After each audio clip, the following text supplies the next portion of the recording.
Isso aí, pessoal. Estamos aqui reunidos mais uma vez para começarmos a nossa aula de hoje, para falar inicialmente sobre ciúmes. Podemos começar falando sobre esse tema e depois a gente pode também trazer outros temas ou complementos dos temas, né? Então, vocês peguem papel e caneta por aí para a gente aprofundar, né, no tema, ou se vocês quiserem trazer dúvidas sobre outros temas também, tá? Vou contar com vocês para isso. Mas vamos lá, ciúmes. Pessoal, ciúmes é muito simples. O ciúmes, por incrível que pareça, ele é a continuação de uma aula que eu já dei, que foi a dinâmica da paixão. Já dei essa aula aqui, não já? Resumindo assim muito brevemente, por favor, assistam essa aula. É, dinâmica da paixão é sempre uma relação projetiva, né? Eu projeto no outro um desejo meu. Eu não me apaixono pela pessoa, eu me apaixono por aquilo que eu vivo na vida daquela pessoa. Então, se eu sou uma pessoa insegura e eu encontro uma pessoa segura, eu me apaixono pela sensação de segurança que aquela pessoa me dá, porque eu não tenho. Isso é o que cria. Eu me apaixono pela outra pessoa, toda paixão ela é uma idealização. Toda paixão é uma idealização. Esse negócio de paixão que a gente vê hoje em dia como uma coisa bonitinha, isso aí, pessoal, foi coisa de Hollywood, tá? A paixão, desde a Grécia Antiga, onde o termo foi cunhado, paixão é um sofrimento, porque a pessoa ela perde a razão e ela age totalmente guiada pelo instinto e pela emoção. Então, se apaixonar sempre foi uma coisa ruim, uma coisa negativa. Você viver apaixonada e sem razão, sem pensar e só seguindo o órgão sexual ou as emoções, nunca foi uma coisa positiva, tá? Então, basicamente é isso. Uma pessoa se apaixona na outra por conta de uma projeção de um desejo que aquela pessoa tem e ela não vive na própria vida. Se eu tenho um desejo, por exemplo, de viajar e eu não viajo, eu vou me apaixonar por uma pessoa o quê? Por uma pessoa que viaja. Eu vou viver essa aventura na vida de uma outra pessoa. É por isso que a paixão, inclusive, quando a gente se apaixona, tem gente que se apaixona, inclusive, por influenciador de internet, não é? Tem gente que se apaixona por ator, atriz de cinema que nunca viu na vida. Como é que você pode se apaixonar por um ator, por uma atriz, por um influenciador de rede social, se você nunca nem viu a pessoa, se você não conhece? Porque a gente se apaixona por uma experiência que a gente quer viver em nós, na nossa própria vida, uma coisa que a gente quer desenvolver e a gente acredita que aquela pessoa tenha e muitas vezes a pessoa nem tem, sabe? Por exemplo, tem muita mulher que se apaixona por ator de cinema, porque ele está interpretando um papel que ela quer viver dentro dela, na experiência dela. Então ela vai se apaixonar por um ator, por alguém que está interpretando algo que aquela pessoa quer. Então, toda paixão ela nasce de uma insatisfação. Eu sou inseguro, eu me sinto inseguro e eu quero ser seguro. Então, eu não trabalho isso dentro de mim e eu vivo a segurança numa relação. Eu vivo a outra pessoa que tem que me passar a segurança. Então, a paixão é isso. Duas pessoas se apaixonam quando existe essas projeções, elas são satisfeitas de ambos os lados, né? Se eu não me, além da aula 43, se eu não me engano, tem outra aula também que eu falo isso, que agora eu não lembro qual, mas essa tá bem, bem explicadinho.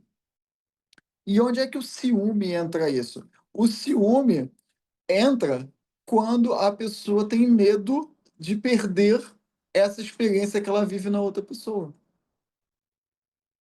Todo ciúme, como é que eu posso dizer? Todo ciúme, a pessoa não tem medo de perder a relação.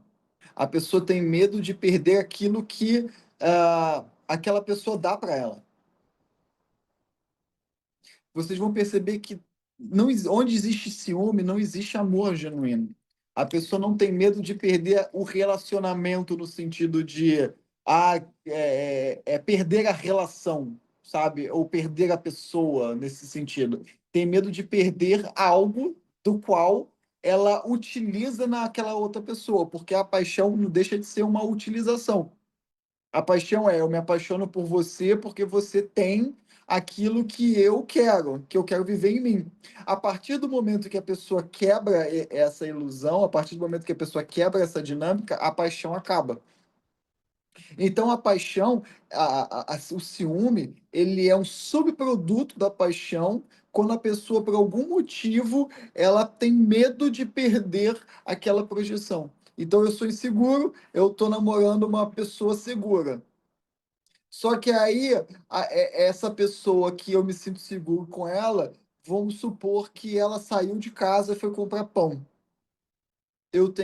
Começo a sentir ciúme, vai que ela se apaixona pelo padeiro. Umas coisas assim, sabe. Mas o meu medo não é ela me trocar, o meu medo não é dela se apaixonar pelo padeiro, o medo real. O meu medo é eu perder essa segurança que eu vivo nela. Todo ciúme, ele é um subproduto da paixão. Porque se vocês conversarem com uma pessoa ciumenta, vocês vão ver que não tem muita lógica. Quem aqui já conversou com uma pessoa ciumenta ou de vez em quando tem atos de ciúme, pensamentos ciumentos, se vocês perceberem, você vê que não tem muita lógica, né? Minha namorada foi comprar um pão, ela vai o quê? Ela vai me trocar pelo padeiro? Se vocês param para pensar, não tem muita lógica. Mas para a pessoa ciumenta não tem que ter lógica, porque ela não pode perder aquela experiência que ela vive no outro. Ciúme basicamente é isso. Eu tenho medo de perder aquilo que eu projeto no outro e que eu vivo no outro. Numa relação aonde não existe paixão, mas existe compreensão, entendimento, lealdade, diálogo, amizade, né? Onde existe intimidade, e existe autoconhecimento, onde ambos auxiliam um ao outro na sua caminhada espiritual, não tem ciúme. Por quê? Porque não tem paixão. Se eu, por acaso, eu quero ser seguro, eu não vou projetar a minha insegurança para viver a segurança numa outra relação. Se eu estou no caminho do autoconhecimento, eu já entendi que eu sou inseguro e eu preciso desenvolver essa segurança dentro de mim. Eu não posso viver isso dentro no outro. Então a própria paixão em si, existe uma ignorância contida nela. Porque eu, na verdade, às vezes sou tão alienado de mim mesmo que eu nem sei que se eu sou inseguro, que eu sou inseguro. Eu nem sei disso, eu nem olho para isso. Eu só sinto um sofrimento, eu sinto uma certa angústia, mas é flutuante. Qual é a sua angústia? Não sei. Você está ansioso porque não sei. Mas muitas vezes é insegurança. A pessoa ela não tem maturidade para viver a vida, não tem maturidade para encarar os riscos da vida, para encarar os desagrados da vida, para encarar a parte ruim da vida. Não tem maturidade. Então a pessoa é insegura.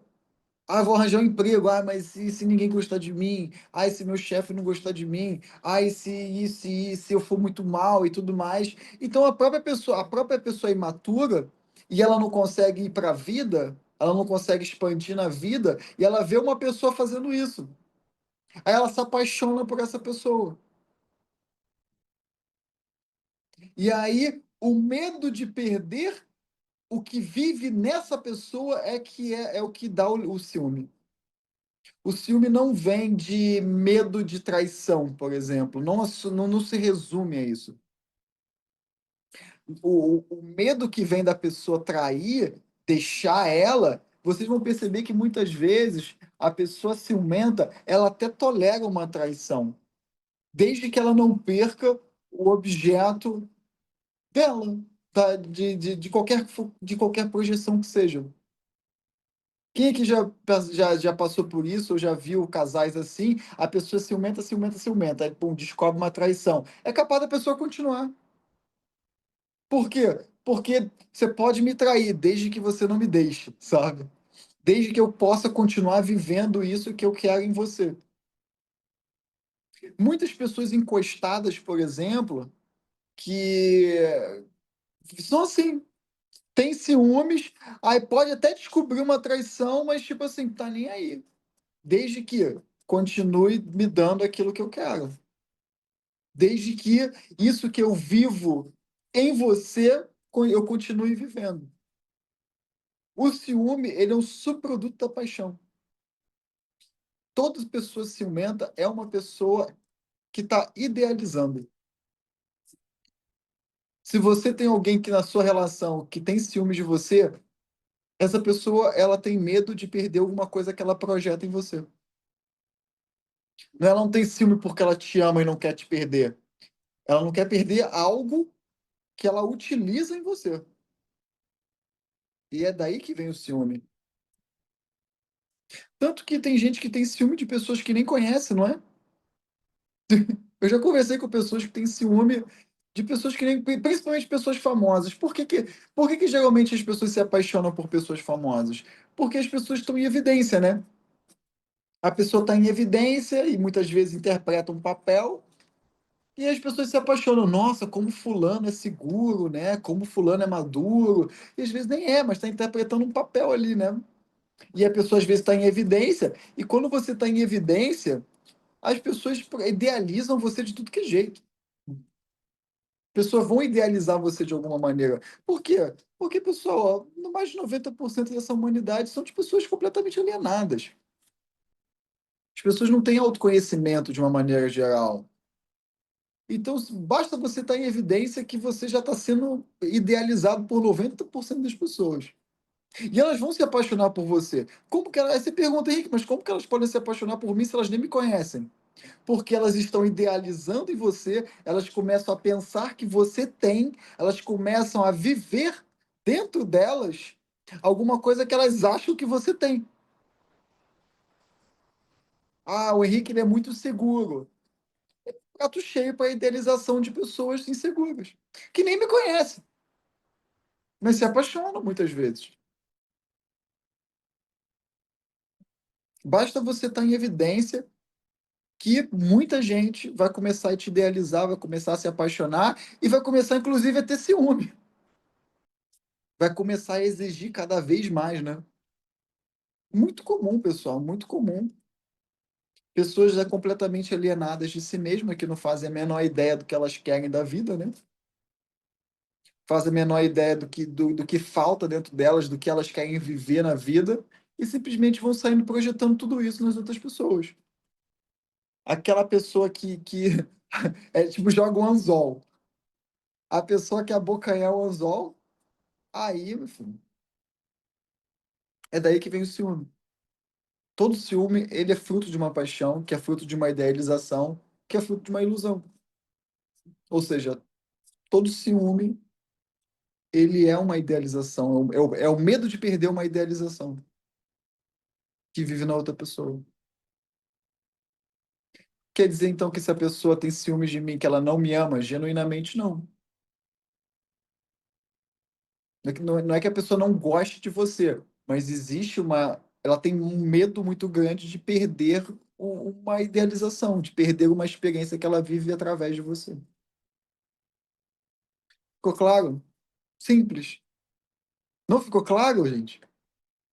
Me contem, me tragam as dúvidas, o que não ficou claro. Você pode até ficar com raiva, mas você não sente ciúme, você pode simplesmente desfazer a relação. O ciúme é o medo de perder uma projeção que vive naquela outra pessoa. Se você está numa relação e a outra pessoa tem um ato de desrespeito com você, de deslealdade, você termina a relação. A pessoa ciumenta, ela não vai terminar a relação. Ela não vai nem às vezes sentar para conversar. Ela simplesmente ela vai começar a agir de maneira instintiva, ela vai agir de maneira totalmente emocionada pelo medo de perder a projeção. Pessoas geralmente ciumentas, elas são muito reativas emocionais. É fruto do medo de perder a paixão, de perder a projeção da paixão. Por incrível que pareça, você pode achar, eu tenho medo daquela pessoa me trocar. Não, você não tem medo daquela pessoa te trocar, você tem medo de você perder uma projeção que você projeta naquela pessoa. Se você vive plenamente a sua própria vida, se você tem noção dos seus talentos, se você tem noção daquilo que você quer viver e você está trabalhando isso dentro de você, você jamais vai tolerar atos de desrespeito, de lealdade dentro de uma relação. Você não vai ficar com ciúme, você simplesmente vai terminar. O ciúme, no ciúme, a pessoa ela não sabe que ela consegue viver dentro delas mesmas o que ela quer. Por isso que é importante entender sobre a paixão. O ciúme, ele é um subproduto da paixão. O ciúme é quando a gente está apaixonado por uma pessoa e a gente tem medo de perder aquilo que a gente projeta na outra. Quem aqui já teve crise de ciúme? Depois, no dia seguinte, fala, cara, faz o menor sentido aquilo que eu falei. Faz o menor sentido o que eu estava sentindo. Por quê? Porque é um medo de perder uma projeção. E aí a pessoa começa a falar, aí começa a agir de maneira completamente emocionada e instintiva, e a pessoa, sabe, ela entra num modo animal. E aí depois, quando ela vê que o medo dela era infundado, ou mesmo que tinha fundamento, mas ela conseguiu não perder essa projeção, ela se acalma. O ciúme não é o medo de perder a outra pessoa, é medo de perder o que ela projeta em você. Tem muita gente que sabe, por exemplo, eu conheço, tem muita gente que vive relações conjugais que sabe que o parceiro ou a parceira trai, sente ciúmes, mas continua na relação. Porque o ciúme não é o medo de perder a outra pessoa, o ciúmes é o medo de perder a projeção que você faz naquela outra pessoa. Fase um, João e Maria. Fase um, João e Maria acabaram de se conhecer. Vamos lá. Tintim por tintim. Vou comprar um flip chart. João, Maria. João é um cara. é, João é um cara inseguro. João é um cara inseguro. João tem 30 anos, mora com os pais, não arranja um emprego, vive de mesada, vive de trocado em trocado, porque é um cara extremamente inseguro, imaturo, não sai de casa, não trabalha e, sabe, tá lá, 30 anos. João conhece Maria. Maria tem o quê? 30 anos. Maria fez faculdade de Direito, é uma super advogada, ganha, sei lá, seus 30 mil por mês, já comprou seu apartamento, tem seu carro, vive sozinha e quando ela sobe lá no púlpito, ela fala, ela defende e tal. João conhece Maria. Maria, contudo, por conta do trabalho dela, é uma pessoa que tem um desejo muito grande de viver aventuras, se aventurar. Mas Maria, ela sente uma trava para isso. Por quê? Porque Maria, ela mora sozinha, ela tem muitas responsabilidades, não é?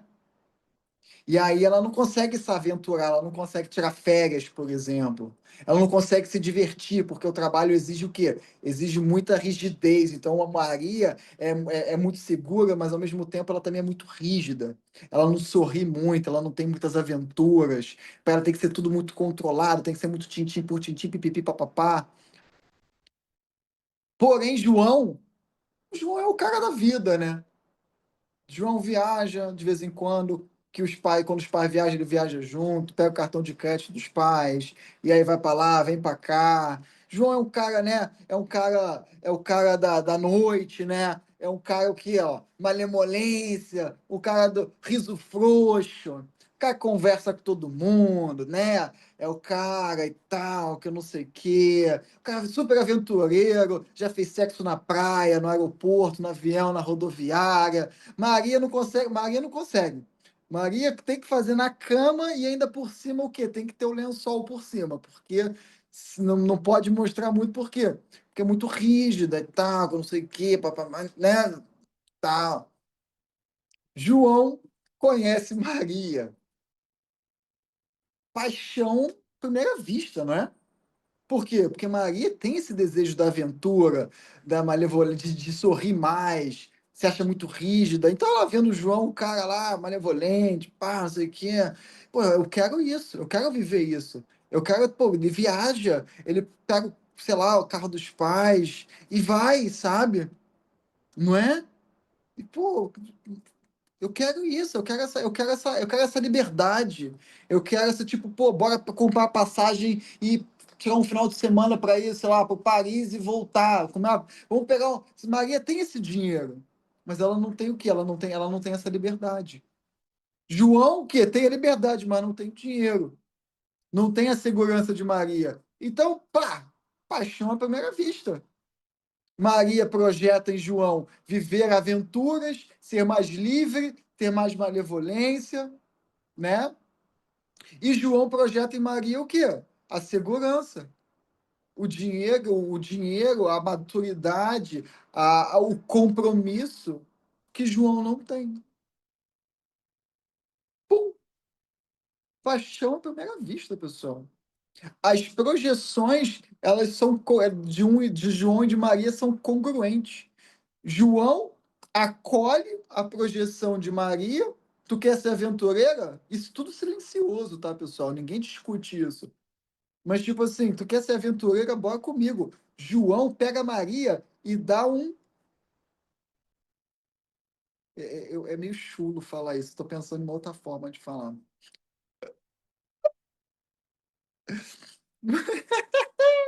Ai, meu Deus.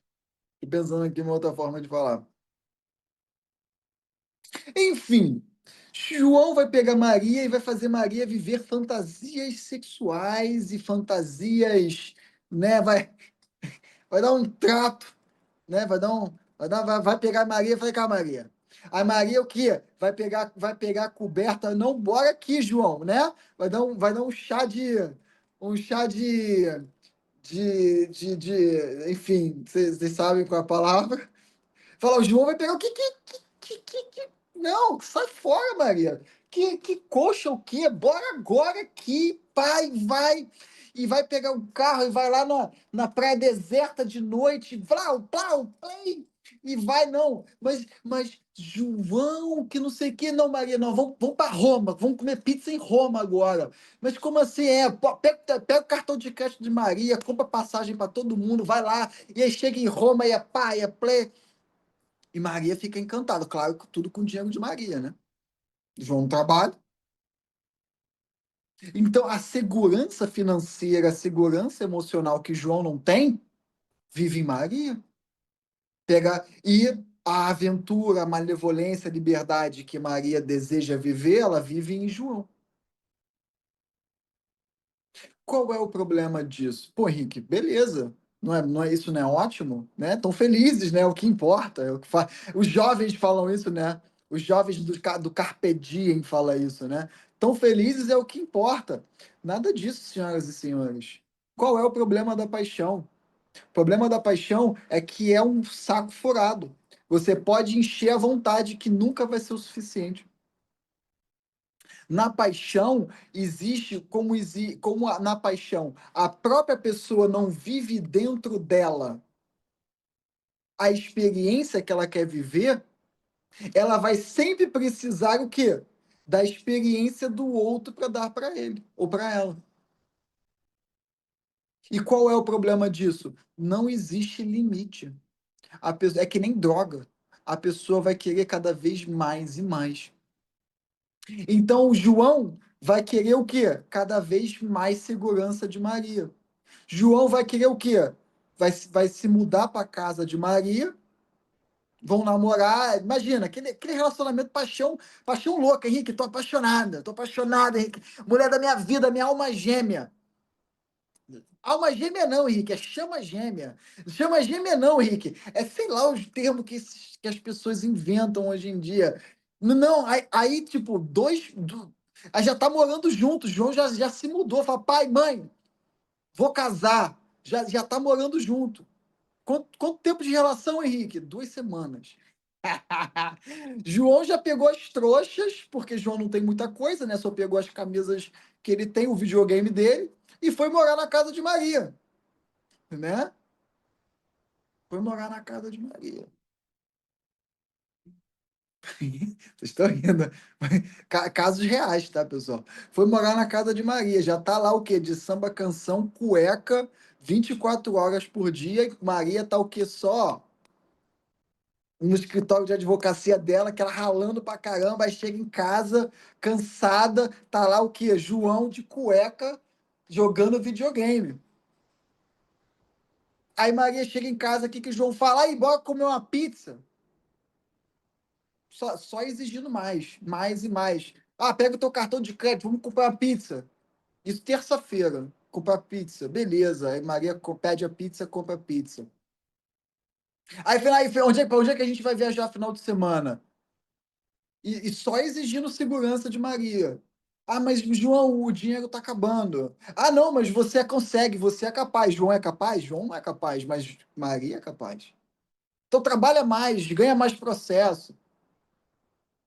E a coisa vai. Maria tá o quê? Maria ela quer viver aventura, né? Então ela vai exigir o quê? A criatividade do João. Sabe? Ela vai querer o quê? Ela vai querer chegar no trabalho e pimba, pimba, né? Tchaca na buchaca, mas, pô, João tá afim de jogar videogame. Aí João vai começar a negar sexo para Maria, vai começar a negar o quê? A aventura, vai começar o quê? A negar que quer. João às vezes não vai querer sair, vai querer ficar em casa, e Maria quer, ela quer viver aquilo ali. Então o João vai começar a exigir mais de Maria, Maria vai começar a exigir mais de João. Vai chegar um momento aonde isso vai chegar num patamar que vai ficar intransponível, sabe? Vai chegar um momento aonde as exigências das projeções vão ser tão grandes que não vai sustentar, sabe? Vai chegar uma hora que João vai falar, Maria, vamos ficar em casa um dia. Ou tipo assim, pô, hoje não tem sexo. Ou tipo assim, chega de aventura, vamos, relaxa um pouco. E Maria vai chegar para João e falar, olha só, eu não sou tua mãe não, cara. Vai falar assim, ó, tu não vai arranjar um trabalho não? Tipo, já não aguento mais te sustentar. Vai chegar um momento onde isso vai acontecer. Geralmente acontece o quê? 2, 3 meses de relação, essas divergências começam a acontecer. Só que aí o que? O João já está morando na casa de Maria, Maria está grávida e endividada.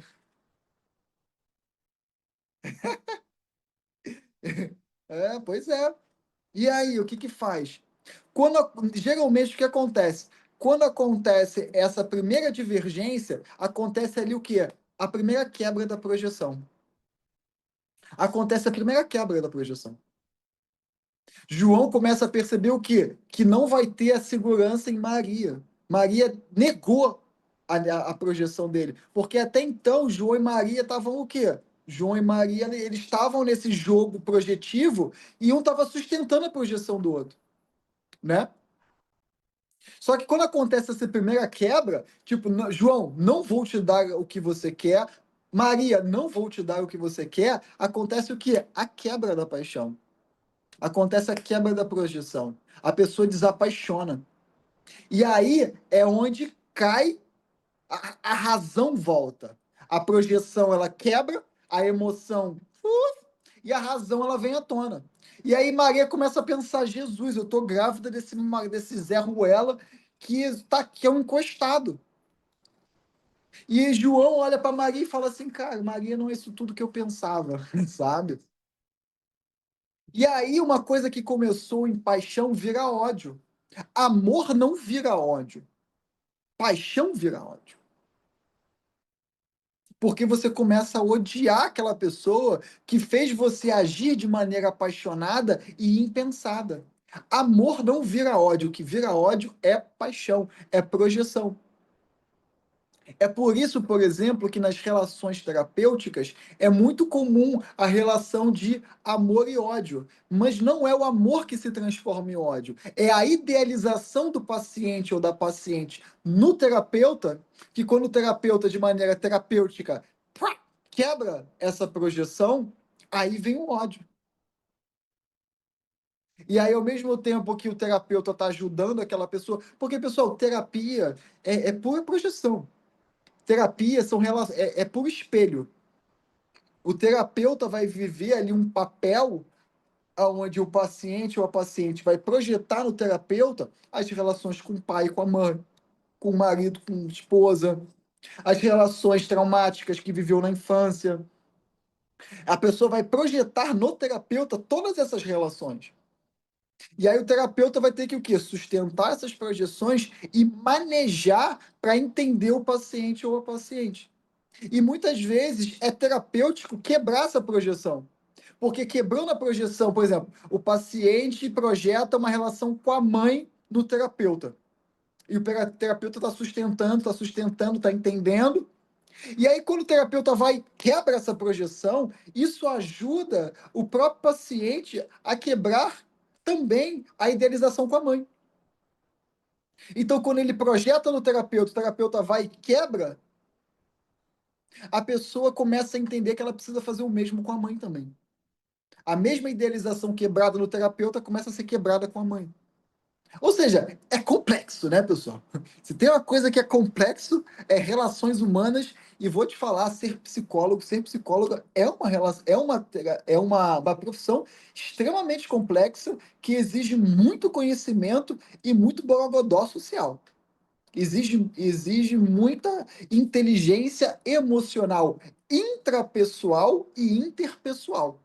Porque o que acontece nessas projeções é que se o terapeuta, o psicólogo, a psicóloga não tem autoconhecimento, o psicólogo ele assume o papel e começa a ser mãe, começa a ser pai, começa a ser amigo, o que não é para ser. Ele assume esse papel. Ele assume o papel como se ele fosse literalmente um ator. Ele vai assumir o papel para manejar a relação, para entender a relação que ele vive com a mãe, por exemplo. Porque ele vai projetar na mãe, vai projetar o pai. Por exemplo, tem muita gente que chega em terapia que são extremamente mimados pelos pais. Completamente mimados. O pai e a mãe faz tudo por elas. E aí o que acontece? Chega na terapia, o paciente ou a paciente começa a achar que o terapeuta tem que fazer todas as vontades dela. Aí a pessoa falta e não avisa, não quer pagar pela sessão. Falta ou falta, não avisa, e aí quer remarcar a sessão, e acha que o terapeuta é obrigado a fazer isso. Então, essas relações, essas dinâmicas relacionais começam a aparecer. E aí o terapeuta tem que sustentar isso para entender, opa, calma aí, então quer dizer que você quer que eu faça tudo o que você quer. Você vive isso também com seus pais fazem tudo o que você quer. E aí a pessoa o quê? Quebra a projeção. Como assim? O terapeuta não vai fazer tudo o que eu quero? E aí quebra a projeção. Quebra aquela idealização de que o terapeuta é o igual aos meus pais, que vai fazer tudo o que eu quero. E aí a pessoa que gostava, que era apaixonada pelo terapeuta, ela começa a sentir ódio, porque quebra a projeção. Vocês estão entendendo a complexidade do que é? E aí o terapeuta vai pegar isso e vai trabalhar. Vai falar, então quer dizer então que você está que você está desconfortável comigo porque eu não quis fazer a sua vontade. É exatamente isso. Mas as pessoas são obrigadas a fazer a sua vontade e vai trabalhando isso, sabe? Quem geralmente faz sempre as suas vontades? Entende? É muito complexo, né? Fazer faculdade de psicologia é fácil, ser psicólogo é difícil. Porque tem gente que entra no papel e fica no papel. Aí imagina o rapaz que tem essa relação, vai fazer terapia com uma psicóloga que tem o desejo de ser mãe e não pôde ser mãe. Aí vai começar a ser mãe do rapaz. Ao invés de assumir o papel para entender a relação e ajudar a pessoa, entra no papel e fica no papel. Projeta. O paciente se apaixona pela terapeuta, a terapeuta se apaixona pelo paciente. E ficam ali naquela relação de paixão, que muitas vezes nem tem relação sexual, mas que tem ali uma relação projetiva de paixão.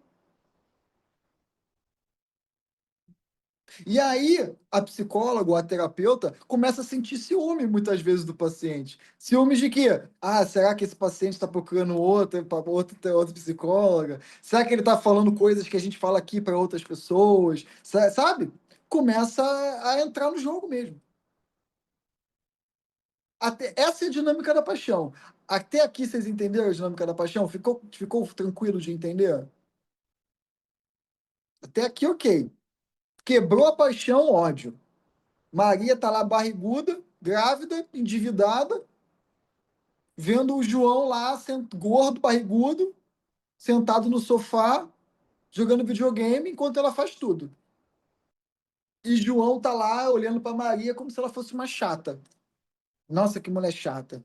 Por quê? Porque ela não quer mais me dar o dinheiro, ela não quer me dar mais o cartão de crédito, ela não quer mais pagar todas as viagens. Ah, é chata, sabe? Também não quero mais saber também, sabe? Eu vou começar a arranjar outra mulher, eu vou fazer qualquer outra coisa, eu vou fingir que ela não existe. Começa a ter uma relação de animosidade ali. Só que agora, e aí? Maria tá grávida, pô. Já tá cheio, já tem dívida para pagar. Como é que faz? Como é que sai dessa relação? E a tensão vai crescendo, né? E aí vai depender do nível de narcisismo ou mesmo psicopatia de João ou de Maria para ver o que vai acontecer a partir daí, a partir dessa relação, sabe? O jogo que vai se dar a partir daí. Mas, enfim, onde é que o ciúme entra aí? O ciúme entra, por exemplo, no caso de João, o ciúme tá em eu posso perder essa segurança que Maria me dá. Vamos supor que Maria foi para o escritório, já 8 horas da noite, Maria não voltou. Mas Maria está lá no escritório, está lá trabalhando, coisa que João faz. E aí João começa a ter uma crise de ciúme, começa a ligar para Maria, mandar mensagem descontrolado, querendo saber, controlar o comportamento da Maria, onde é que Maria está. Onde é que você está, Maria? Eu estou no trabalho. Manda uma foto aí então para saber se você está no trabalho mesmo. Manda a localização. Começa a ter um quê? Um ataque de ciúme. Por quê? O medo é de perder Maria? Não, João já até desapaixonou, mas João tá nem aí para Maria. Se Maria falasse assim, eu tô aqui transando com meu chefe. Tá bom, mas que hora você chega em casa, sabe? Que eu tô com fome, eu quero comer pizza. Então, João tá nem aí para Maria. O ciúme de Maria em relação a João não é que João vai perder Maria. João tem medo de perder o conforto. João tem medo de perder a segurança. Ele não tem medo de perder Maria. Do mesmo jeito, o contrário. Vamos supor que agora o João ele sai sem Maria. João vai viajar sem Maria. João começa a ficar muito tempo na rua sem Maria. João começa a viver aventuras com os amigos. A Maria não tem medo de perder João. Maria tem medo de perder o que? A sensação de aventura que João traz para ela. A sensação de leveza, de borogodó, de extroversão que Maria não tem. O ciúme é o medo de perder a projeção. É o medo de perder essa experiência que o outro dá.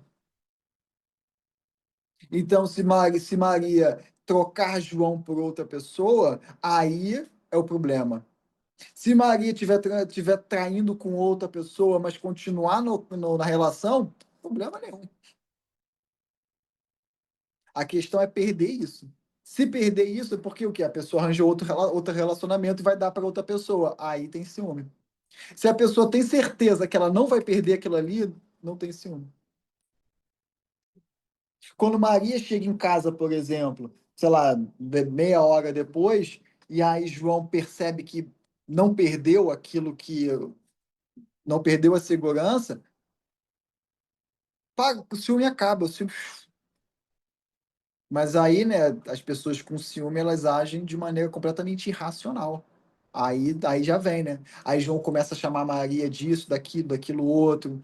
Aí Maria já começa a chamar João daquilo outro. E aí quando vai ver,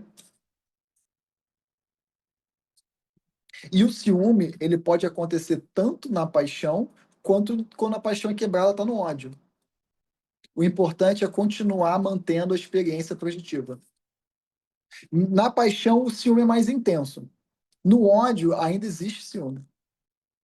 Você nem tá nem mais aí para a pessoa, mas você sente ciúme.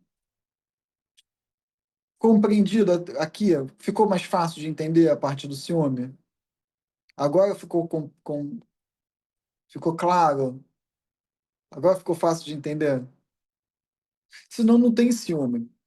Porque se você reconhece o que você precisa ou quer ou deseja trabalhar dentro de você e você faz esse trabalho interno, você não vai projetar esse desejo na outra pessoa. Você não vai desejar que a outra pessoa viva por você. Você vai viver junto com aquela pessoa. E você pode até pedir ajuda da pessoa, sabe? Se você é uma pessoa, por exemplo, que é insegura e você quer ser segura, você pode se relacionar com uma pessoa segura e falar: pô, me ajuda, eu quero ser seguro também. A questão é a alienação. A pessoa ciumenta é uma pessoa alienada. Ela não sabe que ela deseja viver isso, que ela quer viver isso. Ela não tem consciência. Por isso que uma pessoa, você está numa relação e você não é uma pessoa alienada, você vive, está buscando viver dentro de você e você está numa relação onde acontece alguma deslealdade, algum desrespeito muito grave, por exemplo, não tem ciúme. Você simplesmente vai pegar o teu banquinho e vai sair. Você vai finalizar a relação. Você não tem medo de perder essa experiência, por quê? Porque você está vivendo lá dentro de você. Você está buscando viver lá dentro de você e você está consciente disso. Então, se a pessoa que você está se relacionando, ela está te ajudando a você viver essa experiência, mas ela te desrespeita ou é desleal com você, você não vai ter ciúme. Você está consciente do que você quer. Você pega as suas coisas e vai embora. Todo ciúme, ele é parte de uma alienação. A pessoa não sabe. E é muito engraçado conversar com pessoas em crise de ciúme, que você fala para que você explica isso para a pessoa, e a pessoa nem ouve. É um medo muito grande. O ciúme é um medo muito grande, sabe? A pessoa está vivendo, a emoção está muito intensa do medo. Ela só precisa, você precisa garantir, a pessoa precisa garantir que ela não vai perder aquela experiência. Maria precisa garantir que quando sair com João, João vai ser a alma da festa e ela vai se sentir socialmente aceita, desinibida, através da desinibição de João. Ela precisa garantir isso. Se Maria entrar numa crise de ciúme, vai ser por causa disso. Do mesmo jeito que João vai ter que garantir que todos os recursos de Maria vão ser destinados para João. E aí entra um jogo um tanto quanto doentio, muitas vezes, né? Pode até estar pensando, Henrique, a paixão é uma coisa errada. Olha, a paixão. Eu não quero ser falso moralista aqui também, sabe? E sair condenando. Porque a projeção, ela é um recurso psicológico. O problema em si não é a paixão, é a inconsciência. Se João é uma pessoa insegura, o problema não é João ser inseguro. O problema é ele estar inconsciente disso. Porque ele não trabalha essa insegurança dentro dele. Se João tem medo de falar em público, tem medo de assumir responsabilidade, o problema não é esse. O problema é João estar inconsciente disso, achando que outras pessoas têm que resolver isso para ele. Pessoal, relações religiosas da pessoa com a religião são relações projetivas de paixão. O próprio Freud falava que as religiões de massa são relações neuróticas.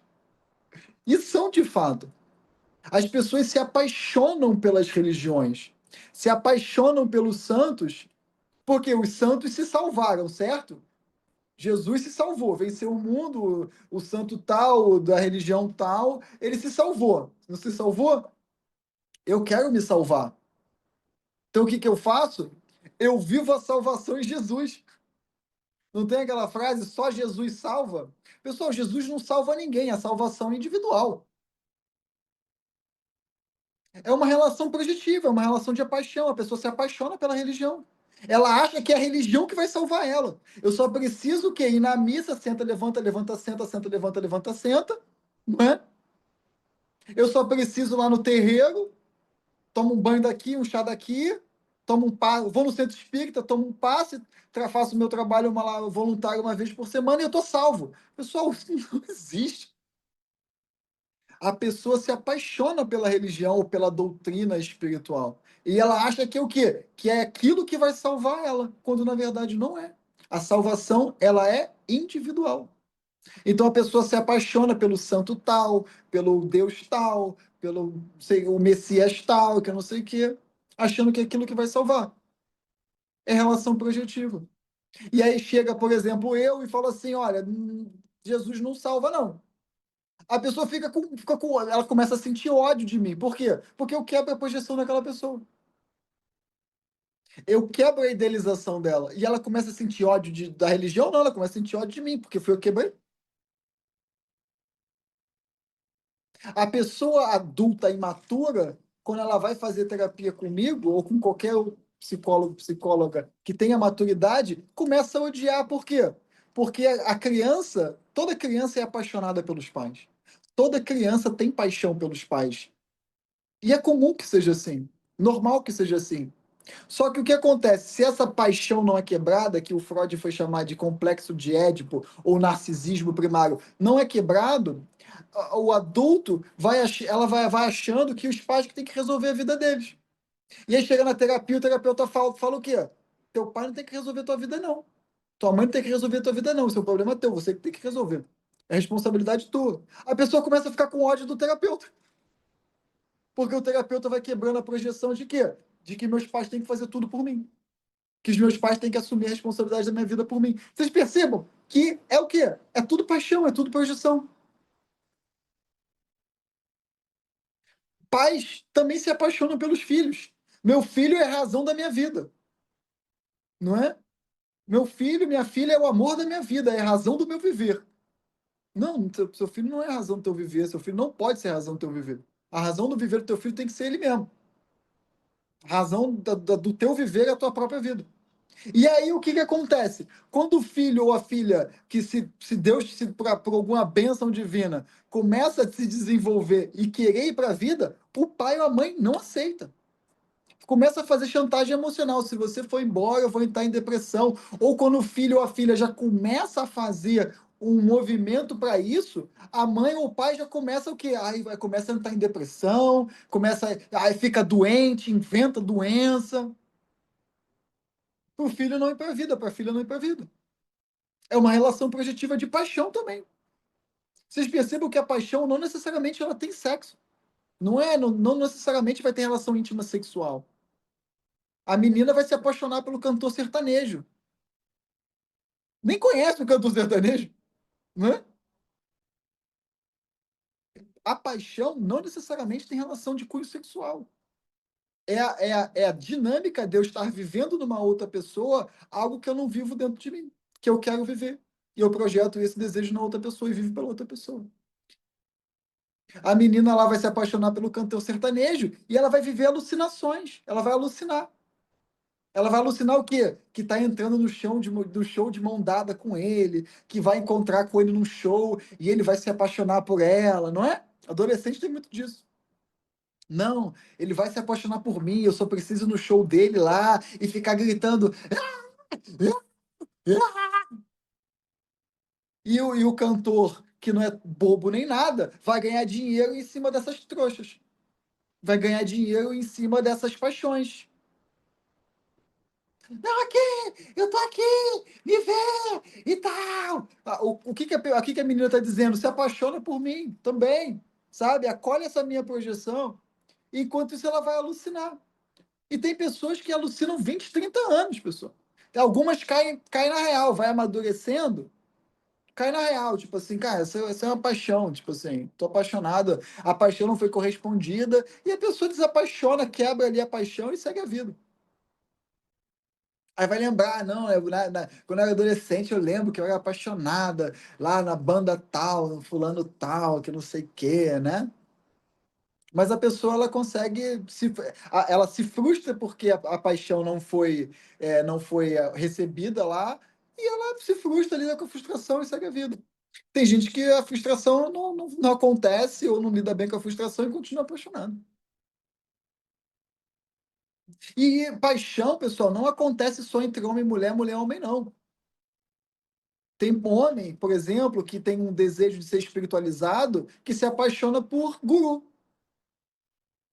Se apaixona lá pelo pastor, pelo padre, pelo presidente do centro espírita, sei lá, sabe? e vai se apaixonando, e vai criando por relações projetivas. E aí, numa crise de ciúme, por exemplo, a gente tem os crimes passionais, não é? O que que são os crimes passionais? Crimes pela paixão. Paixão vem do grego passion, que significa sofrimento. Então, crimes passionais são crimes que acontecem na dinâmica da paixão. A pessoa ela vai e mata a outra porque ela não terminou o relacionamento, ou simplesmente porque não, sei lá, né? Por exemplo, Mahatma Gandhi foi assassinado por um apaixonado por ele. Né? Mahatma Gandhi não quer ser meu guru, ou não pode ser meu guru 24 horas por dia, então eu vou e mato ele. Né? Martin Luther King também foi assassinado, John Lennon assassinado. Crimes passionais, crimes acometidos por paixão. O amor é uma dinâmica de unidade. Primeira aula do Mente Consciente, primeira aula, primeira de todas as aulas. Amor é um estado de unidade. A gente ama aquilo pelo qual nós nos unificamos aquilo. Então, a paixão não, na paixão não tem unificação, não tem unidade. Por quê? Porque para a gente se sentir uno com o próximo, primeiro a gente tem que se sentir uno e íntegros conosco mesmo. Você nunca vai conseguir amar uma pessoa se você não é íntegra com você mesmo. Que é íntegra? Íntegra é ser inteira com você mesma. Quando você se torna uma unidade na sua própria individualidade, aí, somente aí, que você tem a capacidade de você se sentir uno com uma outra individualidade, com uma outra personalidade, com outro ego. O que hoje a gente vê por aí falando, ah, eu te amo, na verdade não é amor de verdade. É paixão. O amor dentro de uma relação íntima só acontece quando a pessoa se torna íntegra. A pessoa vive em unidade com ela mesma. Ela vive totalmente integrada com a própria personalidade, ela vive integrada com a própria individualidade. Aí sim essa pessoa pode se relacionar com uma outra pessoa que também vive essa mesma integralidade, e aí esses dois inteiros, eles se juntam e formam um inteiro ainda maior. Entende? Sim. Um que forma um. Então, um mais um continua sendo um, sabe? Isso que é o amor. Isso é amor. Porque aí existe uma intimidade muito grande. Existe isso existe hoje em dia? Existe. Mas é muito mais comum a paixão. É muito mais comum as relações projetivas do que as relações amorosas de fato. E a gente consegue perceber essas relações, sabe? É uma intimidade muito grande que o casal tem, sabe? É uma intimidade muito grande. E não é que não vai ter desavença, não, sabe? Às vezes acontece desavença, mas essas desavenças elas são resolvidas como? Com amor. Você senta, conversa, diálogo. E eu falando isso, eu tenho certeza que muita gente vai pensar aqui e pode até ser que fique com ódio de mim porque eu esteja quebrando uma idealização. Tem muita pessoa que chega para mim e fala, Henrique, assistindo seus vídeos, ouvindo suas aulas, eu percebo que eu nunca amei na vida. E realmente, de fato, talvez realmente, de fato, nunca tenha amado mesmo. Porque como é que eu posso amar o próximo se eu não amo nem a mim mesmo, se eu não sou íntegro com mim mesmo? E o que é ser íntegro consigo mesmo? O que é essa integridade? É autoconsciência, autopercepção, autoconhecimento. Autoconhecimento, pessoal, não é perfeição. É o reconhecimento, inclusive, das imperfeições. Uma pessoa que é íntegra com ela mesma não é uma pessoa perfeita, mas é uma pessoa que integrou, inclusive, as suas imperfeições. Ela sabe naquilo que ela é imperfeita. E ela não busca que outras pessoas salvem ela das imperfeições dela. Ela é íntegra. Ela reconhece seus talentos, suas qualidades e também reconhece os seus defeitos. Ela integrou os seus defeitos e está resolvendo dentro dela as imperfeições e os defeitos dela. Isso é uma pessoa íntegra. E quando essa pessoa íntegra com suas qualidades e com os seus defeitos, com as suas perfeições e suas imperfeições, vai se relacionar com uma outra pessoa que também está nessa mesma caminhada, também integrou a si mesma, aí elas fazem o quê? Ó? Aí eles se integram com o outro, nas qualidades e nos defeitos. A minha qualidade é a qualidade dela é a minha qualidade, a minha imperfeição é a imperfeição dela, a imperfeição dela é a minha imperfeição. Ela me ajuda na minha imperfeição, eu ajudo ela na imperfeição dela. Porque ambos estão conscientes daquilo que precisam trabalhar dentro de si. E também daquilo que tem de bom para servir ao próximo na relação. Isso é integralidade. Isso é ser íntegro. Isso é amor. Somente a partir daí que o amor pode surgir. O amor, ele pode começar através de uma paixão? Até pode. É um tanto quanto raro, mas até pode. Pode começar na paixão, nas projeções, mas ambos estão o quê? No caminho do autoconhecimento, genuíno. E aí pode se transformar. Por quê? Porque eles vão amadurecendo, eles vão se entendendo, eles vão tendo autopercepção das projeções e tudo mais. E aí o que começa numa paixão pode até se transformar no amor no futuro. Pode até acontecer. Mas são dinâmicas totalmente diferentes. A própria paixão, ela é uma distorção do amor.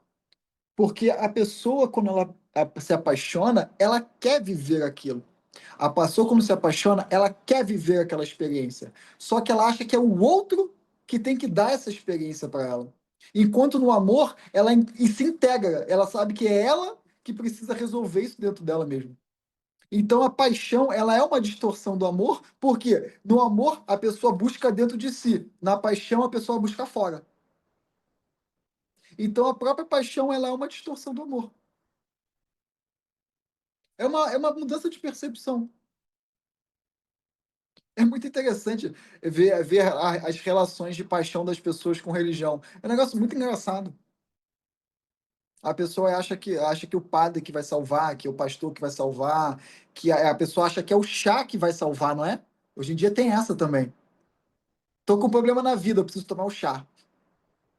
E a pessoa acha que é o chá que vai salvar. A pessoa acha que é o quê? Que é o espírito que vai salvar, né? Vai lá no centro de Umbanda, no centro de espírita e etc. A pessoa ela acha que é o quê? Que é o espírito que vai salvar.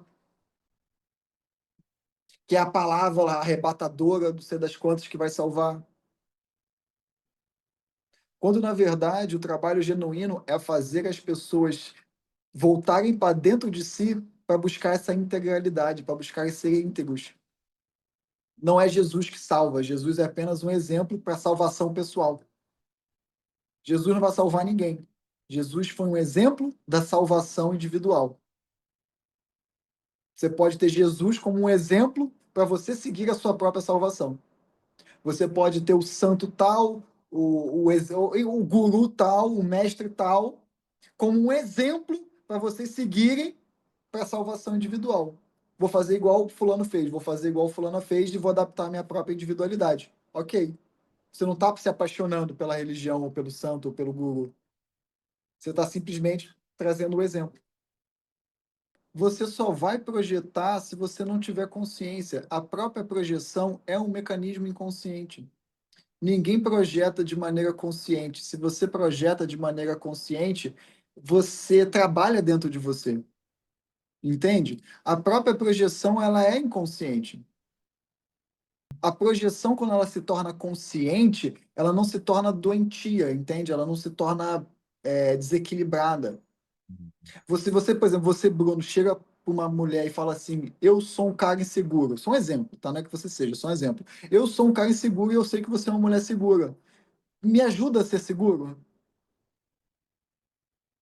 Entende? Você Sim. pode viver a segurança naquela pessoa, só que você não depende emocionalmente dela. Uhum. Você está trabalhando dentro de você. A dependência emocional, nesse sentido, é inconsciente. Se existe dependência emocional, existe inconsciência. A pessoa está inconsciente daquilo que ela está projetando. Ela tá cega, sabe? Ela está nublada, ela não sabe. E para quebrar isso, a pessoa ela vai te odiar. Pode ter certeza. A pessoa ela vai ficar com ódio de você, ela vai ficar com raiva de você. E não é que ela não goste de você, não. É porque é natural. Você quebra a projeção da pessoa. A pessoa estava vivendo lá uma relação projetiva e você mostra isso para a pessoa e quebra aquela idealização daquela pessoa, quebra a projeção, ela vai ficar com raiva de você e ela pode gostar muito de você. Mas é uma reação natural, sabe? Pessoal, a gente está no planeta Terra, a gente não está no planeta búdico. A gente vive no relacion... a gente vive no planeta Terra, pessoal. Aqui o sofrimento impera. Se o sofrimento impera, as projeções imperam. Aqui a gente vive no planeta de extrema densidade, de extrema imaturidade e de extrema ignorância. Imagina, imagina, viver no planeta búdico é fácil, né, pessoal? Ninguém projeta nada. Por quê? Porque todo mundo é perfeito, pô. Todo mundo é totalmente íntegro. Então vai se relacionar com a pessoa pelo que a pessoa é de fato, e não por aquilo que eu desejo que ela seja, ou aquilo que ela vai me dar. Eu me relaciono com a pessoa do jeito que ela é, com as perfeições e imperfeições dela, com as qualidades e com os defeitos. E eu me relaciono com ela sabendo disso. Eu vou me relacionar com a fulana, com o fulano, e eu já sei quais são as qualidades e quais são os defeitos. Eu não estou me relacionando com aquela pessoa só porque ela é bonita. Eu não estou me relacionando com ela só porque ela consegue me dar alguma coisa que eu quero, que eu desejo. Não só por conta disso. Eu me relaciono já sabendo, já vou sabendo. Uma pessoa para se relacionar já sabendo é uma pessoa íntegra.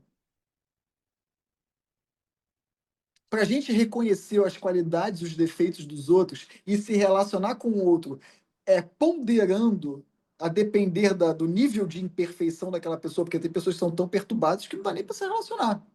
Mas para eu ter discernimento sobre isso, eu primeiro preciso ser íntegro comigo mesmo.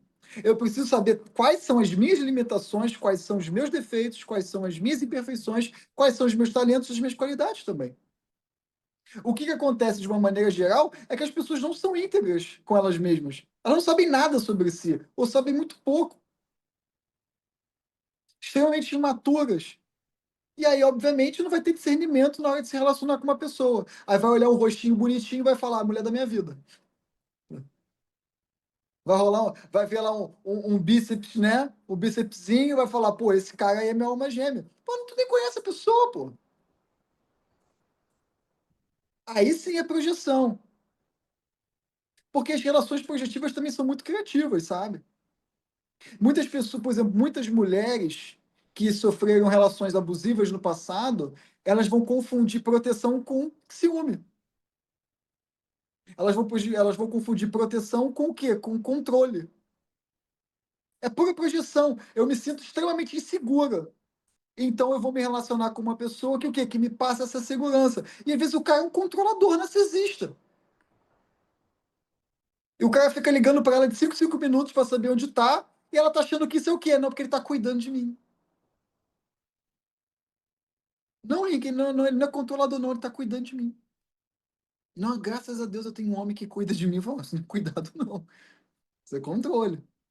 Só que a própria pessoa não tem consciência de que ela está projetando o quê? Um trauma. Ela está projetando um trauma que gera uma insegurança tão grande que o cara ligar para ela de 5 minutos. Liga aí o GPS, quero saber onde você está. Ai, nossa, graças a Deus. Ufa, ele quer saber onde eu tô. Aí é claro que as relações vão começar na projeção, né? É o que o ser humano tem para entregar. O ser humano tem para entregar o quê? As projeções. Se não tem autoconsciência, não tem autoconhecimento, vai ser projeção. Os narcisistas fazem isso, né? Com muita habilidade. Narcisistas, psicopatas e sociopatas fazem isso com muita facilidade. Principalmente os psicopatas. Os psicopatas são mestres na arte de manipulação. Principalmente manipulações emocionais. Psicopatas são mestres nisso. Acabou de conhecer a pessoa, aí já tá você dizendo para a pessoa tudo o que você quer. Aí eu quero um homem assim, um homem assado, eu quero que você seja assim, você seja assado. Não, o psicopata ele faz isso aqui, ó. Ah, é? Maravilha, é isso tudo que você quer, né? Ah, que legal. Ótimo. E entrega tudo que a mulher quer, tudo que a pessoa quer. E depois destrói a vida da pessoa. Narcisistas e psicopatas adoram quando a pessoa de cara já sai dizendo tudo que ela quer. É sempre importante no início de qualquer tipo de relação, seja você homem ou mulher, você reservar um pouco de mistério. Você reservar um pouco de quê? De não sair entregando todas as informações da tua vida, sabe? E aos poucos conhecendo a pessoa, sabe? E aos poucos deixar a pessoa falar, deixar as conversas acontecerem, antes de você sair entregando tudo, né? Quem aqui já assistiu a série do Senhor dos Anéis, Anéis de Poder, ou mesmo a trilogia, o Sauron, muito bem, muito bem simbolizado pelo Tolkien. Pessoal, o diabo, ele vence a gente pelos nossos desejos. Você acha que o quê? O medo, pessoal, o medo e a culpa, em termos de porcentagem, é a menor manipulação das trevas. Sauron manipula o Celebrimbor e todo mundo pelo desejo, pessoal. Culpa e medo, para ser sincero, em termos de porcentagem, são os menos intensos. Os maiores é o desejo. As trevas manipulam a gente pelo aquilo que a gente deseja. Quando as trevas reconhecem aquilo que a gente deseja, dá. Mas dá querendo algo em troca. E aí você vai reconhecendo. Na série Os Anéis de Poder, tem uma cena que eu posso até trazer para vocês numa aula mais para frente, que é sensacional. Eu acho que eu tenho essa. Calma aí, deixa eu ver se eu tenho essa cena. É uma cena muito boa. Calma aí, deixa eu ver se eu gravei no meu celular. Eu vou compartilhar a tela aqui com vocês, para vocês verem a cena do que eu estou falando. Calma aí que eu vou botar para compartilhar aqui. Ó, compartilhar a tela. Vocês estão vendo a minha tela, não estão? Estão vendo a minha tela?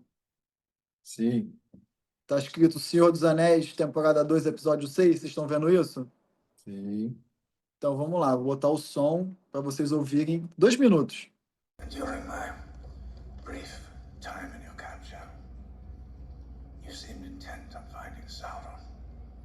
One might even say, consumed by it. The way one always is once he has wormed his way inside your mind. You know nothing of my mind. You yielded to him. I resisted. For a while, perhaps.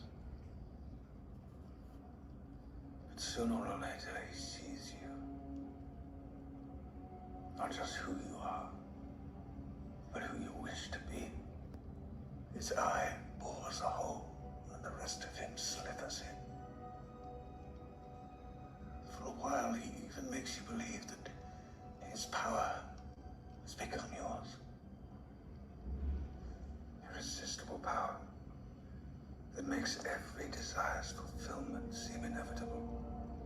An ocean of color against which everything else feels forever thereafter. A dull, grey.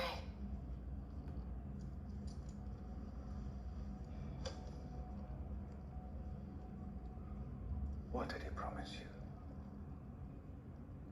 An army. Do you want to know what he offered me? I cannot. Children. Then it would seem he gave us both what we desired. You see, it is not his lies which must be extinguished. It is him. And I can help you do it. I can help you destroy Sauron. What help could you possibly provide, Orc? Uruk. And during my Pronto, voltei. Sensacional essa cena, né? Sensacional essa cena, não é? A gente não cai, a gente cai pelos nossos próprios desejos, pessoal. Então, quando a gente sai entregando para qualquer pessoa os nossos desejos, a gente começa a ser manipulado por isso. As pessoas começam a manipular a gente pelos nossos próprios desejos. Ah, é isso que você quer? Beleza, é isso que eu te dou. Mas em troca você vai começar a dar coisas que você nem sabe que você está dando. Pela satisfação do seu desejo, você fica cego para todas as outras coisas. Galadriel, que é a loura, ficou cega para tudo aquilo que não era o desejo dela. Então, ela queria um exército, olha só, ela queria um exército para matar Sauron. E quem deu o exército para ela? O próprio Sauron. Ela ficou tão cega para os desejos dela que ela não via mais nada além disso. Então, pessoal, a gente precisa ter muito cuidado com a satisfação dos nossos desejos. Quando se trata de relações, é a mesma coisa. Quando se trata de paixão, é a mesma coisa. Se apaixona por um narcisista para vocês verem só o buraco que essa pessoa não te leva.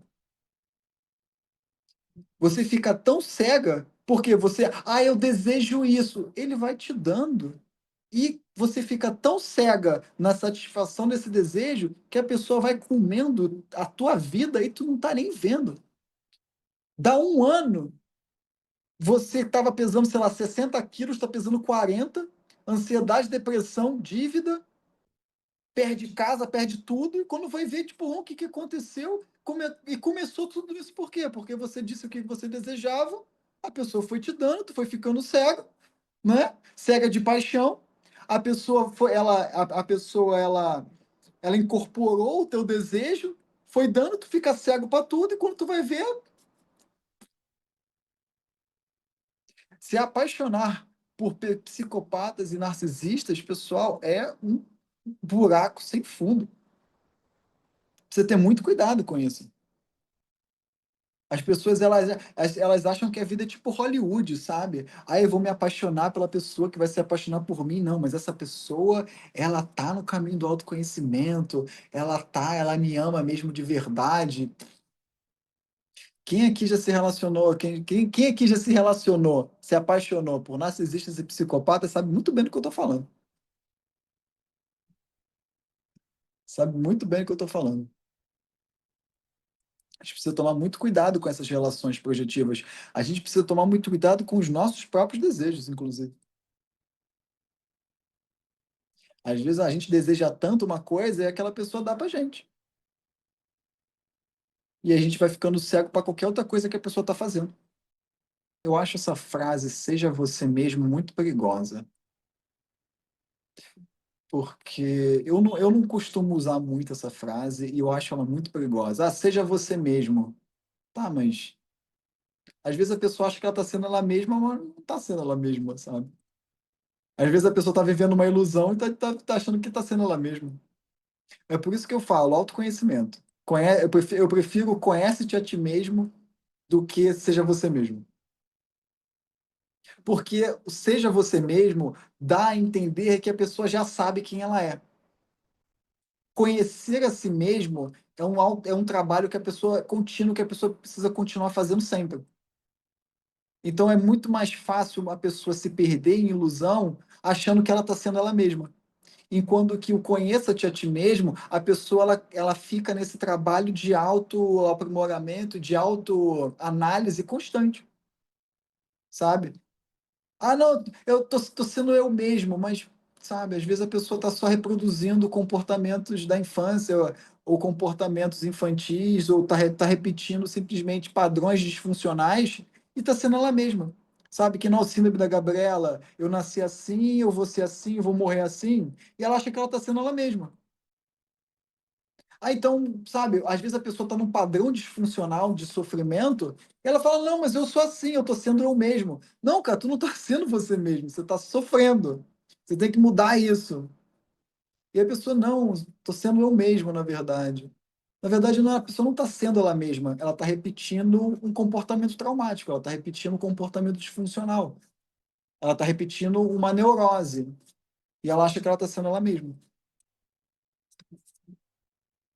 Eu nunca gosto de, quando se trata de autoconhecimento, eu nunca gosto de fixar uma coisa, sabe? De tipo assim, é assim, ou sou assim.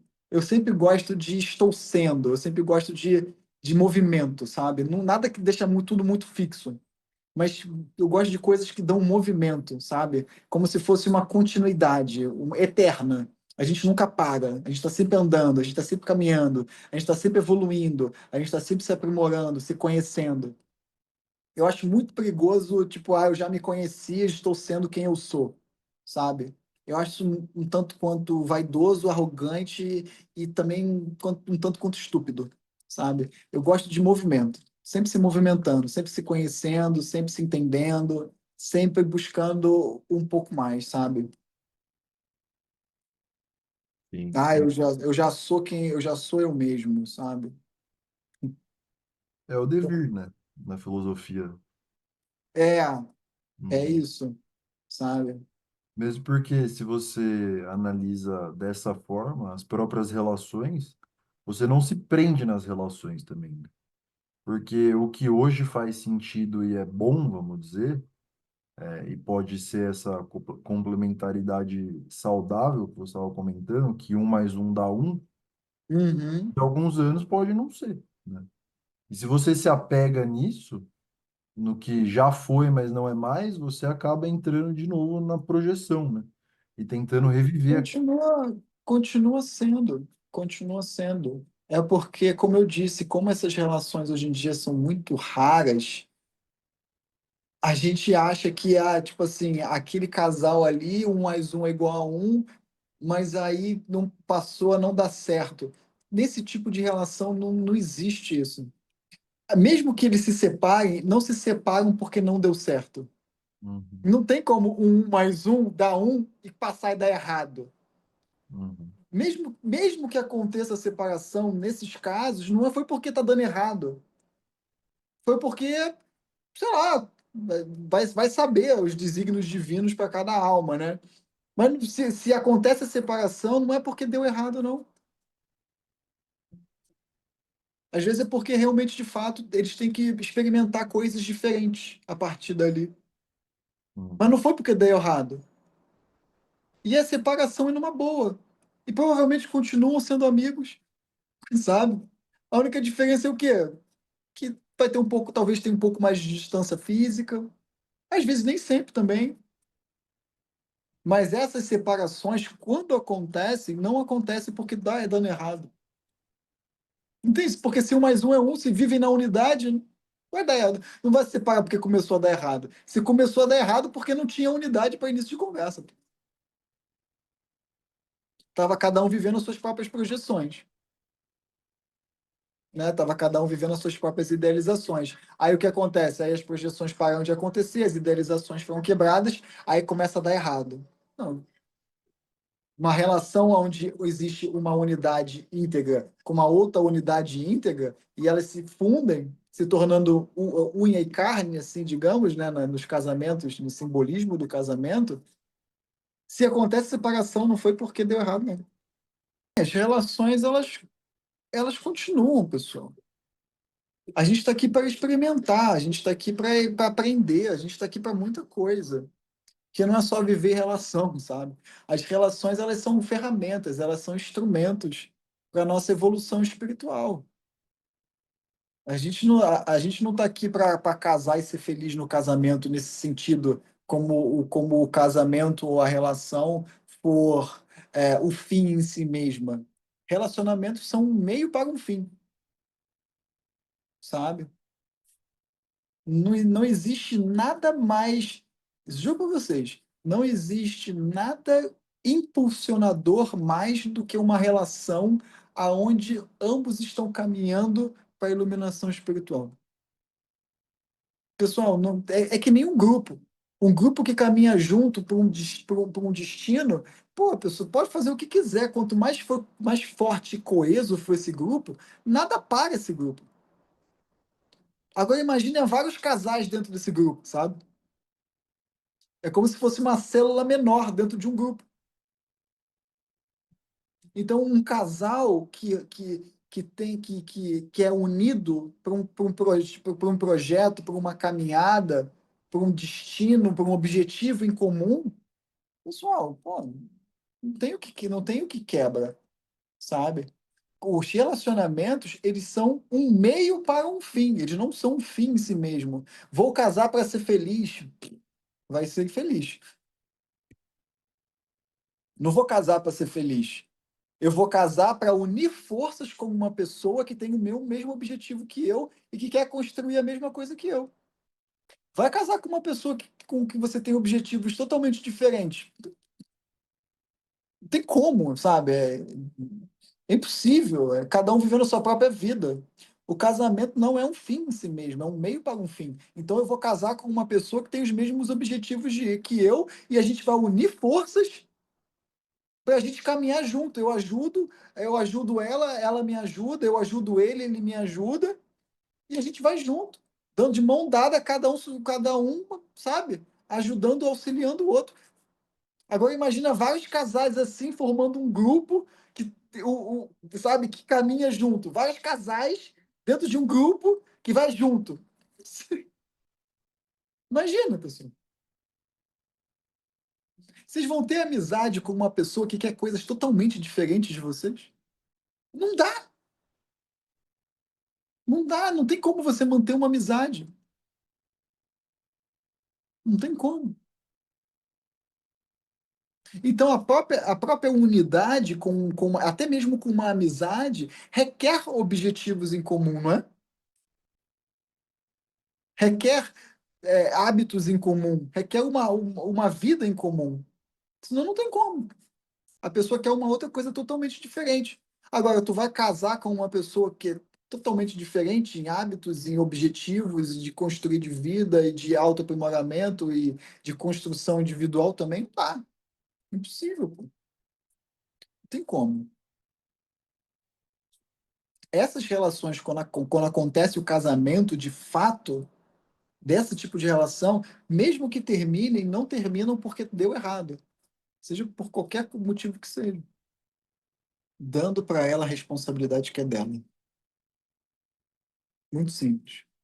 Só que para a gente devolver a responsabilidade dela, a gente primeiro precisa estar assumindo a nossa própria responsabilidade. Senão a gente vai querer assumir a responsabilidade do outro, que é dele. Tipo assim, eu posso te ajudar, mas eu não vou fazer por você o que você tem que fazer por você. Eu lembro que quando eu me mudei para cá, para mais perto dela, eu estava conversando com ela um dia. Foi bem assim, acho que foi nos primeiros dias ou primeiras semanas que eu me mudei. Eu estava conversando com ela e tava contando, falando das minhas inseguranças, né? Eu tava falando que estava me formando na faculdade, o que que eu ia fazer depois de formado, tal, psicólogo.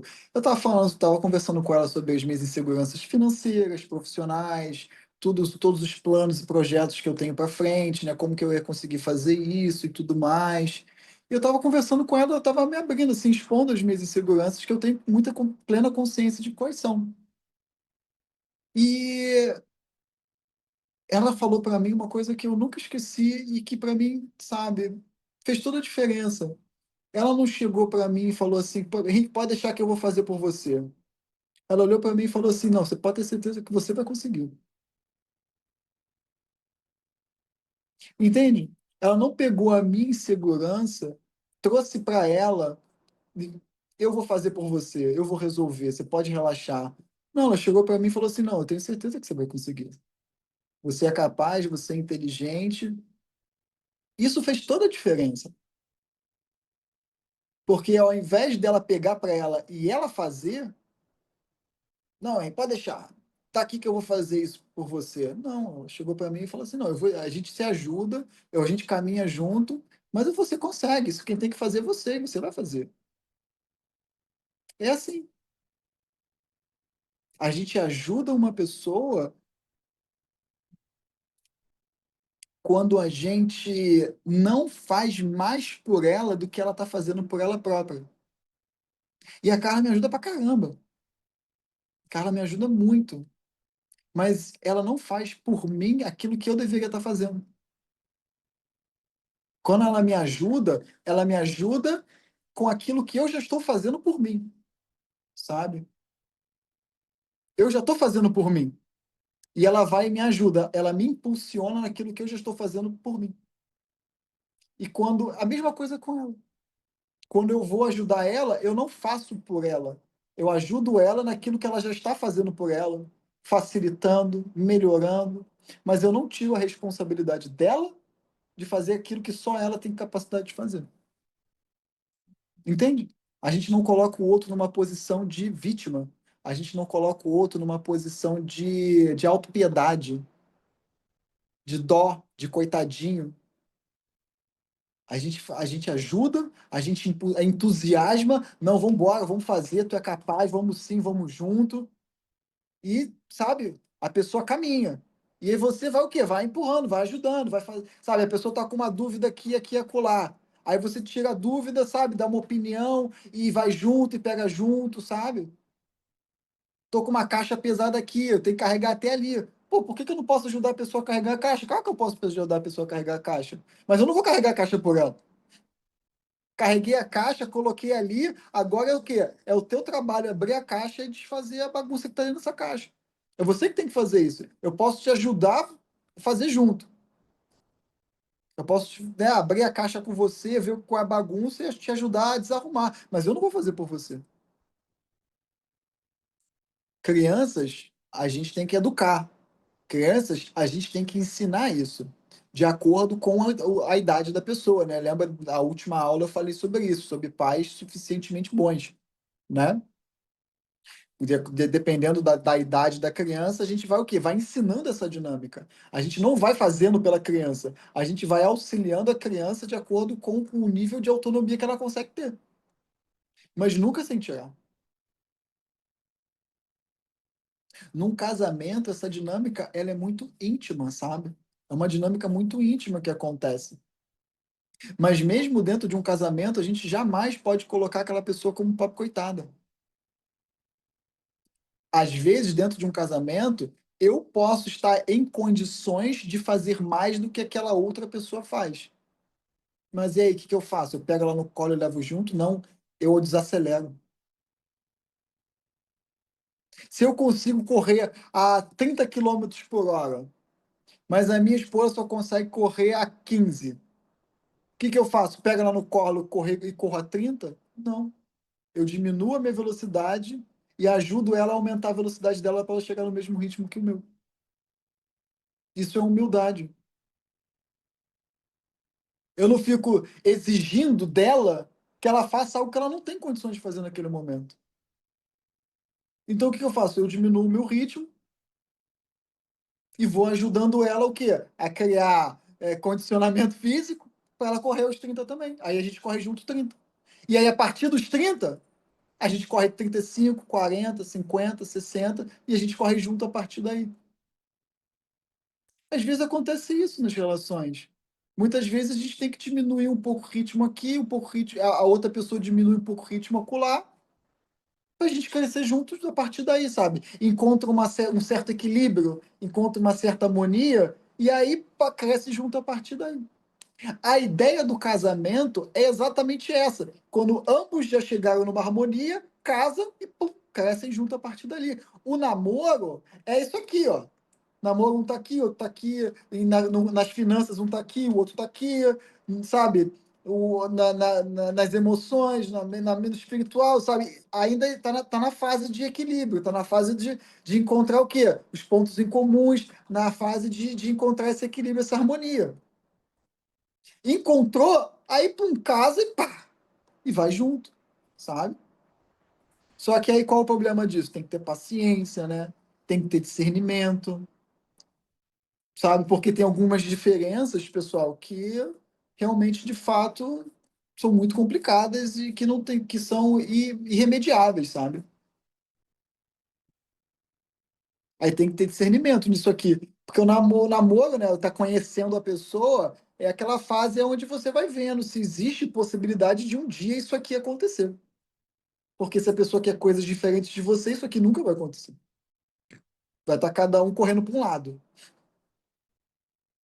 As relações, elas são um meio para um fim, não são um fim em si mesmas. E qual é o fim? O aprendizado, a evolução, a iluminação. o autoconhecimento. As relações, elas são um meio para esse fim. Só que esse fim não existe, é um eterno. Então as relações, elas vão o quê? Elas vão se renovando, vão se intensificando, vão se aprimorando, sabe? A palavra tantra, ela significa, tem vários significados, mas no geral, realmente, ela significa, é como se fosse tecelagem, sabe? Um tear, uma trama, um sistema que denota continuidade. Então, o Tantra é a continuidade da relação que vai sempre se desenvolvendo, sempre se aprimorando, sempre se aprofundando. Tantra, pessoal, e sexo não tem nada a ver, sabe? Isso aí é coisa dos neófitos do mundo moderno, tá? O sexo existe dentro do Tantra porque existe dentro das relações, tá? Mas as relações tântricas são essas relações de integralidade que fazem isso aqui que se torna um inteiro. E o sexo é uma forma, sim, de promover intimidade. Tem coisa mais íntima do que ato sexual? Tu fica pelada, outra pessoa fica pelada, e vai um pênis dentro do órgão, dentro do corpo um do outro. Tem coisa mais íntima do que isso? Eu desconheço. Tu permitir que uma pessoa adentre no seu corpo físico. Eu sou filósofo, né? Adentre no seu corpo físico. Tem coisa mais íntima do que isso? Você tirar a roupa, se despir totalmente, sabe? Então, o sexo, ele acaba que se torna a base do Tantra, que é a base dessa relação que vai progredir a partir dali. Mas, obviamente, que não é só isso. Ou, por exemplo, Tantra é você sentar numa mesa com seu marido, com a sua esposa, seu namorado, sua namorada, e conversar sobre a vida. Conversar sobre o objetivo em comum, como que vocês vão conseguir realizar esse objetivo. Isso é Tantra. Tantra é você chegar pro teu namorado, pra tua esposa, sei lá o que quer que seja, e falar assim: olha, eu tenho essa dificuldade, eu tô precisando de ajuda para resolver isso. Isso é Tantra. Tantra é também você chegar pro seu marido, pra sua esposa e falar assim: olha, você teve esse comportamento aqui, essa atitude, e eu não gostei, foi errado. Isso também é Tantra. Você apontar o erro do seu marido, da sua esposa, e a outra pessoa ouvir, ponderar, discutir, perdoar, ser perdoado, isso também é Tantra, não é? A gente não é Buda. A gente não está consciente das nossas falhas o tempo todo. E mesmo que a gente seja íntegro, às vezes a gente pode escorregar, não pode? Não é? A gente não é Buda. A gente não está consciente 24 horas por dia de nós mesmos o tempo todo. Então, mesmo que você tenha uma boa integralidade e a outra pessoa também, às vezes alguém pode agir, acontece alguma coisa e a pessoa escorrega, sabe? E às vezes a pessoa, sabe, ela fica inconsciente por alguma coisa que acontece que desestabiliza um pouco e a pessoa erra. Então, quando o marido ou a esposa vai chegar e vai falar: olha, você errou, você agiu dessa maneira, você falou isso, agiu assim, assim, assado. Isso também é tantra. E a outra pessoa vai botar a mão na consciência e vai falar: pô, caraca, é verdade.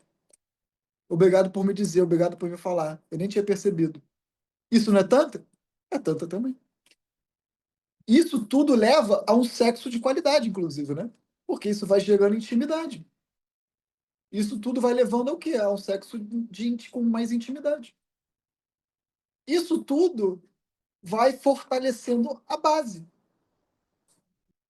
Tantra ser só sexo, pessoal. Ah, vou ter uma aula de Tantra. Aí chega lá, a aula de Tantra é aula sobre atividade sexual, foge, porque não tem nada a ver com Tantra. Por exemplo, essa aula que a gente está tendo hoje é uma aula tântrica, não é?